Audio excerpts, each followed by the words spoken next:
सामील आहेत. कुठलाही भेदभाव नाही. तरी बघा आज किती व्यवस्था आहे. पोलीस बंदोबस्त नसताना सुद्धा प्रत्येक वारकरी हा लाईनमध्ये सामील आहे. हातामध्ये भगवा पताका आहे आणि आता विष्णुनामाचा जो गजर आहे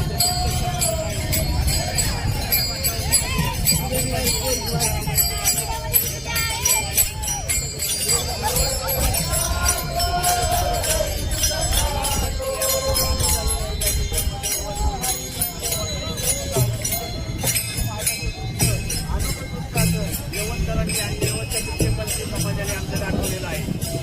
आज वातावरण कुठेही पाहिलं भेटत नाही. महाराष्ट्रात नाही, जगात नाही. जगात परदेशातून सुद्धाही दिंडी तुकाराम महाराजांच्या पालखीमध्ये सामील होण्यासाठी आलेले आहेत. जगद्गुरूंचा महिमा हा खूप थोर आहे. याचं सांगणं जेवढं सांगेल तेवढं कमी आहे.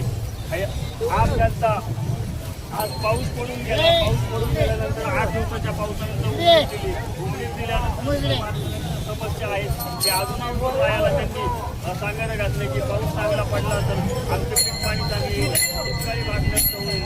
धन्यवाद. आज मराठीसाठी तालुका प्रतिनिधी